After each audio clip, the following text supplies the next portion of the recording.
libatkan nak buat satu letupan pasar raya dan sebagainya. Dan ini juga dia adalah pelajar UTM. Jadi yang Muhammad menerima hakikat bahawa memang ada kumpulan daripada Malaysia yang terlibat di dalam KMM sehingga kumpulan ini ditangkap di Indonesia. Apa komen Muhammad?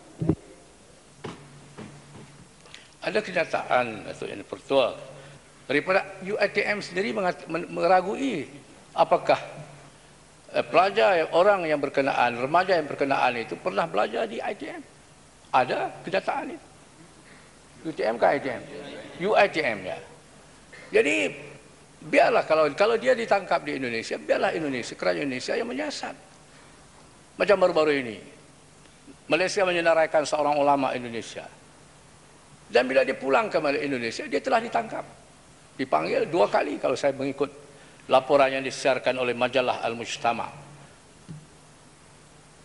Interview dia atau interogasi yang dilakukan oleh polis Indonesia dengan Syekh Abu Bakar ini. Dan terbukti dia tidak ada penglibatan apa-apa dalam kegiatan-kegiatan militansi. Dan dia dibebaskan. Dan dia telah mengancam untuk menyaman kerajaan Malaysia. Dia mempunyai 32 peguam yang akan membantu dia. Dan saman pertama telah dibuat terhadap kerajaan Singapura.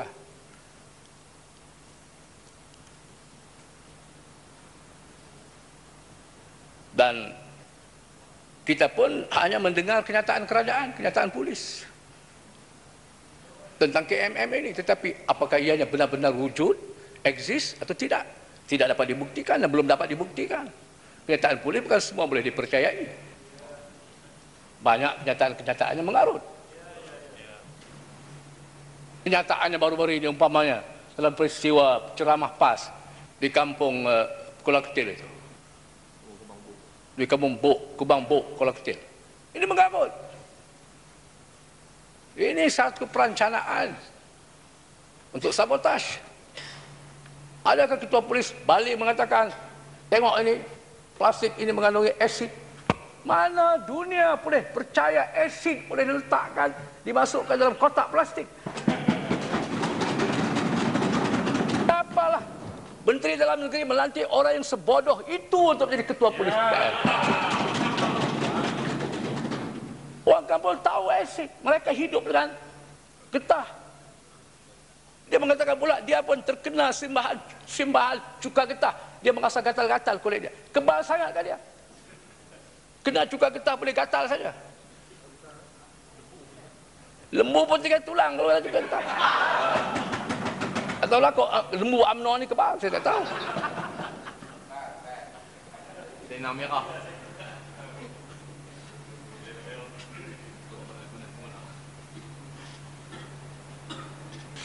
Sebab itu saya mengatakan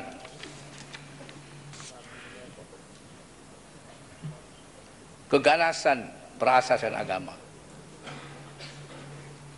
Tidak ada bukti di kalangan mereka yang mendukung Islam, perjuangan Islam, menggunakan agama untuk keganasan. Tidak ada. Yang berlaku kumpulan yang menggunakan agama untuk keganasan. Ialah apa yang berlaku yang terakhir di Ahmadabad di India. Yang diakui sendiri oleh kerajaan India. Kumpulan militan agama Hindu yang telah membunuh, membakar orang-orang Islam hidup-hidup. Di negara kita tidak wujud perkara ini. Beberapa krisis yang berlaku dalam negara kita. Krisis 13 Mei. Krisis yang berlaku tahun lalu di Kampung Medan. Bukan berasas agama. Tapi politik, sosial. Soal ekonomi, soal ketidakadilan. Bukan soal agama. Jangan sikit-sikit berlaku keresahan, berlaku kekacauan, agama yang dipersalahkan. Ini macam komunis.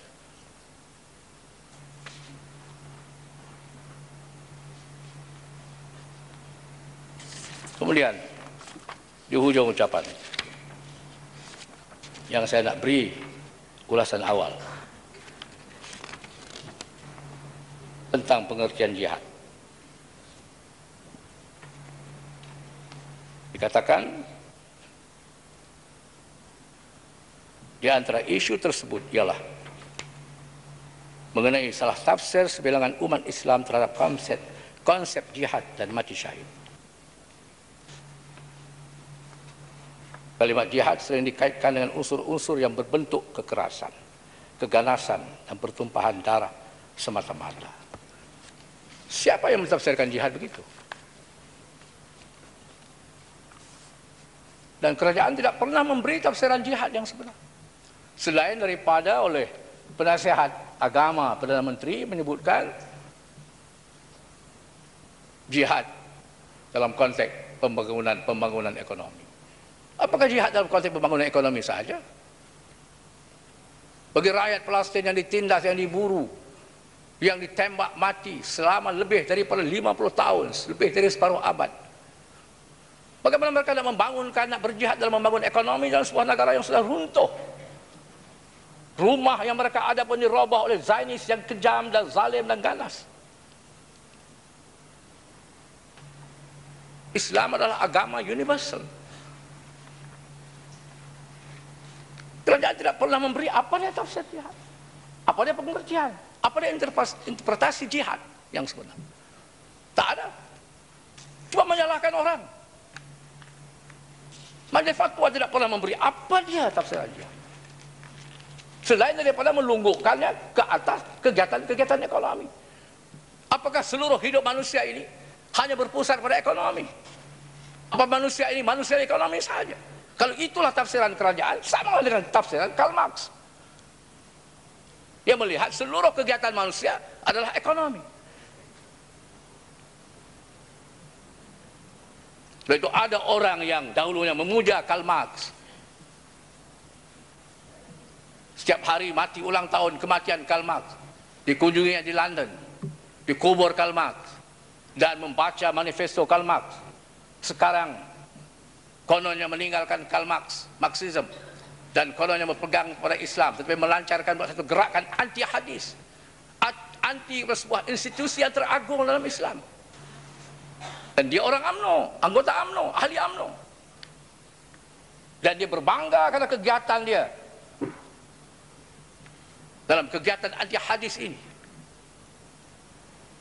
kerana dia mendapat perlindungan daripada orang nombor satu dalam negara.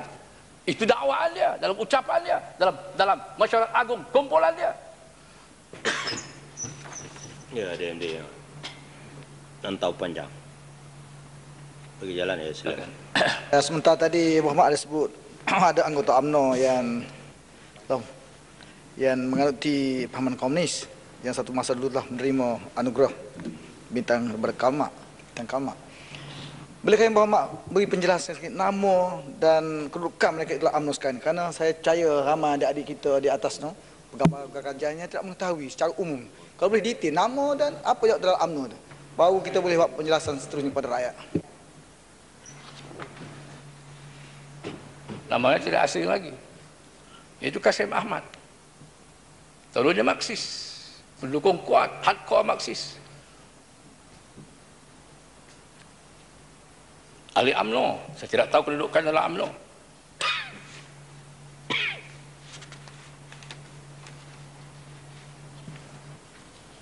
Sedangkan pembangunan ekonomi hanya satu juz'u, satu aspek daripada jihad. Ya, jeli TV, Muhammad, jeli. Ya, bagi jalan. Ya, sila. Ya, sila. Terima kasih Datuk Yang di-Pertua dan Yang Berhormat Ketua Pembangkang. Menjadi satu trend di kalangan pemimpin-pemimpin UMNO, bila mana ada sedikit sahaja isu-isu yang mungkin terlibat satu atau dua orang PAS daripada sejuta ahli PAS, tiba-tiba dituduh dengan tindakan satu ekor membawa lumpur terpalit ke semuanya. Kalau hujah inilah yang digunakan oleh pemimpin-pemimpin UMNO, boleh ataupun tidak boleh kita menggunakan hujah yang sama, oleh kerana ada satu orang ahli UMNO hardcore komunis, kita pun kata juga UMNO merupakan pertubuhan komunis. Boleh tak boleh dengan hujah yang sama? Kita tidak kekeringan idea seperti pemimpin-pemimpin UMNO. Banyak isu-isu lain yang boleh kita hadapkan kepada UMNO. Beta menyeru seluruh rakyat supaya kembali kepada tuntutan jihad yang sebenar.